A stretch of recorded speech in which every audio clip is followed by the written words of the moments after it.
को लेकर राहुल का यह व्यवहार ही पड़ रहा भारी।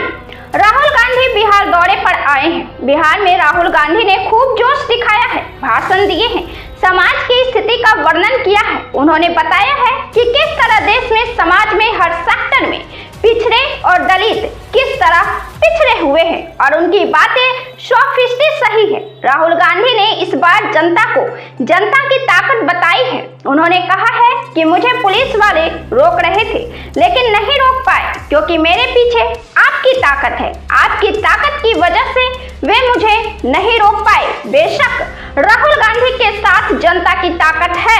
बेशक जनता को राहुल गांधी से कई उम्मीदें हैं। बेशक जब सरकार से गलतियां होती हैं, बेशक जब सरकार से गलतियां होती हैं, बेशक जब उम्मीदों पर पानी फिरता है, बेशक जब जनता को सरकार के साथ असंतुष्टि महसूस होती है, जब सरकार के लिए सत्ता विरोधी भावना पैदा होती है तो विपक्ष से उम्मीदें बढ़ती हैं। इन्हें ही विपक्ष को सत्ता तक पहुंचाती है, शक्ति देती है और सरकार बनाने की भी ताकत देती है।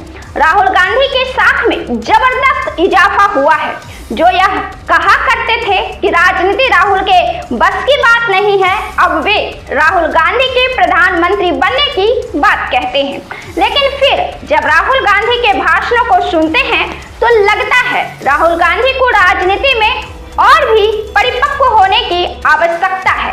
राहुल गांधी मुद्दे की बात पर जोर देते हैं और मुद्दे की बात पर जनता उन पर भरोसा भी करती है। लेकिन जब संबोधन में वे नरेंद्र मोदी का करते हैं,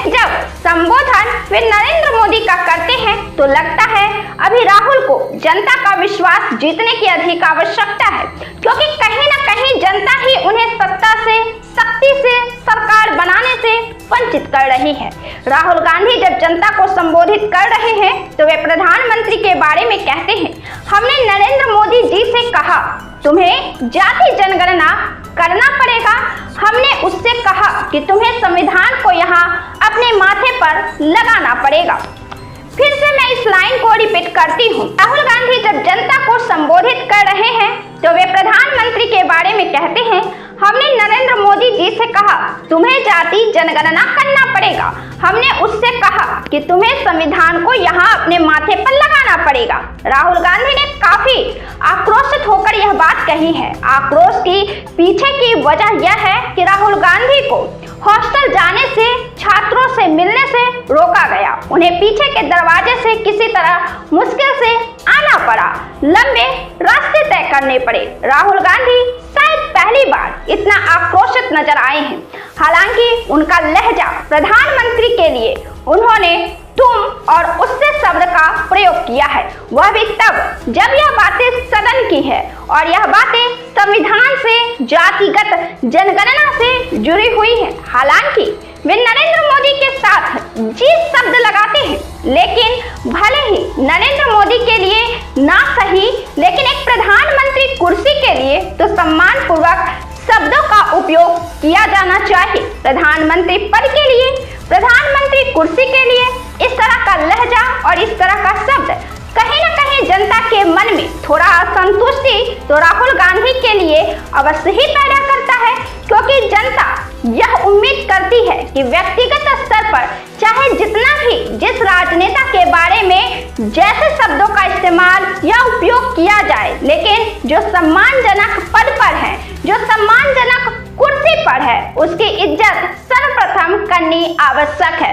और बयानों ही बयानों में भारत की जनता यह मानती है कि ऐसे बयान, ऐसे शब्दों का प्रयोग नहीं करना चाहिए जो कि बुरा लगने वाला है। देश के प्रधानमंत्री को कहीं से भी तुम कहना, मैंने उससे कहा, इस तरह लहजा देश के प्रधानमंत्री पद का अपमान है, न कि नरेंद्र मोदी का। ऐसे स्थिति में यह लगता है कि राहुल के हर ठोस कदम पर इस तरह का व्यवहार कहीं न कहीं उनके साख को मजबूत होने से रोकती रही है।